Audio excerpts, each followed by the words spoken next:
नमस्कार दोस्तों। डीएनए आखिर क्या है डीएनए और यह हमारे शरीर में कैसे काम करता है और डीएनए हमारे शरीर में कहाँ पाया जाता है और डीएनए की खोज किसने की। सबसे खास बात, आखिर कैसे पुलिस डीएनए के जरिए किसी मुजरिम या मर्डरर का पता लगा पाते हैं और आखिर ऐसा कौन सा चीज़ है जो हमारे शरीर से रहस्यमयी तरीके से वहाँ पर रह जाता है और पुलिस आसानी से डीएनए के जरिए उसका पता लगा लेती है। यहाँ तक कि डीएनए के माध्यम से बच्चों का भी पता लगाया जा सकता है कि यह बच्चा किसका है। जी हाँ दोस्तों, आज का यह वीडियो बहुत ही इंटरेस्टिंग, रसमी और मजेदार होने वाला है, तो वीडियो के अंत तक बने रहें। बिना देर की वीडियो को शुरू करते हैं। डीएनए, आखिर डीएनए क्या है? दोस्तों, सबसे पहले आपको बता दें कि डीएनए का फुल फॉर्म डीऑक्सीराइबो न्यूक्लिक अम्ल। इसका मतलब अणुओं का एक समूह है जो माता पिता से वंशानुगत गुणों का आनुवांशिक जानकारी को उनके संतानों तक ले जाने और स्थानांतरित करने के लिए जिम्मेदार होता है। एक बहुकोशिकीय जीव के लगभग प्रत्येक कोशिका में जीव के लिए आवश्यक डीएनए पूरा सेट होता है। यदि आपको साधारण भाषा में कहे तो डीएनए हमारे दादा परदादा और हमारे पूर्वजों से ही पीढ़ी दर पीढ़ी चला आ रहा है। यानी जो खून हमारे दादा परदादा के शरीर में था, अब वह हमारे शरीर में है और सदियों से चला आ रहा है और आगे भी हमारे बच्चों में हमारे ही खून यानी डीएनए होगा और यह पीढ़ी दर पीढ़ी आगे चलता रहेगा। और आखिर कैसे पुलिस डीएनए से चोर या मर्डर का पता लगाती है?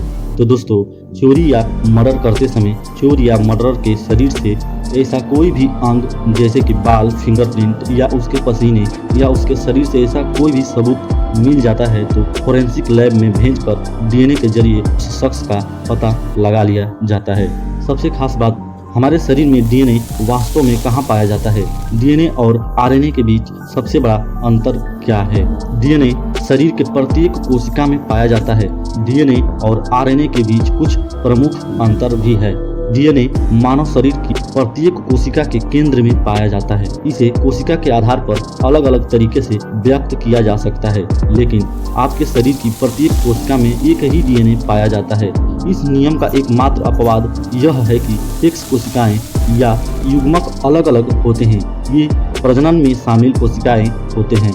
आरएनए में ऑक्सीजन परमाणु के साथ एक राइबोज शर्करा होती है, जबकि डीएनए में ऑक्सीजन परमाणुओं के बिना एक राइबोज शर्करा होती है। इसलिए इसे डीऑक्सीराइबोज न्यूक्लिक एसिड कहा जाता है। डीएनए डबल स्टैंडर्ड है जबकि आरएनए सिंगल स्टैंडर्ड है।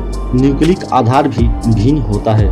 आरएनए और डीएनए का न्यूक्लिक आधार भी अलग अलग होता है। आरएनए में हमारे पास थायमिन के बजाय यूरेसिल होता है।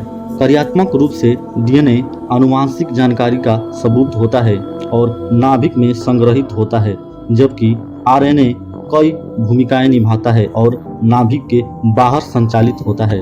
डीएनए माइटोसिस और अर्धसूत्री विभाजन दोनों द्वारा कोशिका विभाजन के साथ साथ प्रोटीन संश्लेषण के लिए टेम्पलेट्स प्रदान करता है, जिसमें आरएनए एक प्रमुख भूमिका निभाता है। आरएनए प्रोटीन बनाने के लिए डीएनए से राइबोसोम तक जानकारी भी पहुंचाता है। वैसे बात करें डीएनए कितने प्रकार की होते हैं तो डीएनए 3 प्रकार के होते हैं। ए डीएनए, यह बी डीएनए फॉर्म के समान दाएं हाथ का डबल हेलिक्स है। निर्जलित डीएनए एक ए रूप लेता है जो सूखने जैसी चरम स्थितियों के दौरान डीएनए की रक्षा करता है। प्रोटीन बंधन से डीएनए से विलायक भी निकल जाता है और डीएनए ए रूप ले लेता है।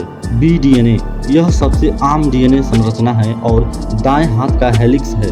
सामान्य शारीरिक परिस्थितियों में अधिकांश डीएनए में बी प्रकार की संरचना होती है। जेड डीएनए, जेड डीएनए एक बाएं हाथ का डीएनए है जहां डबल हेलिक्स यानी जिग जैग पैटर्न में बाईं ओर घूमता है। इसकी खोज एंड्रेस वांग और अलेक्जेंडर रिच ने की थी। यह जीन के प्रारंभ स्थल से आगे पाया जाता है और इसलिए माना जाता है कि यह जीन विनियमन में कुछ भूमिका भी निभाता है। वास्तव में डीएनए की खोज किसने की? डीएनए को पहली बार 1869 में स्विस जीव विज्ञानी जोहान्स फ्रेडरिक मिशर ने श्वेत रक्त कोशिकाओं पर अपने शोध के दौरान पहचाना था।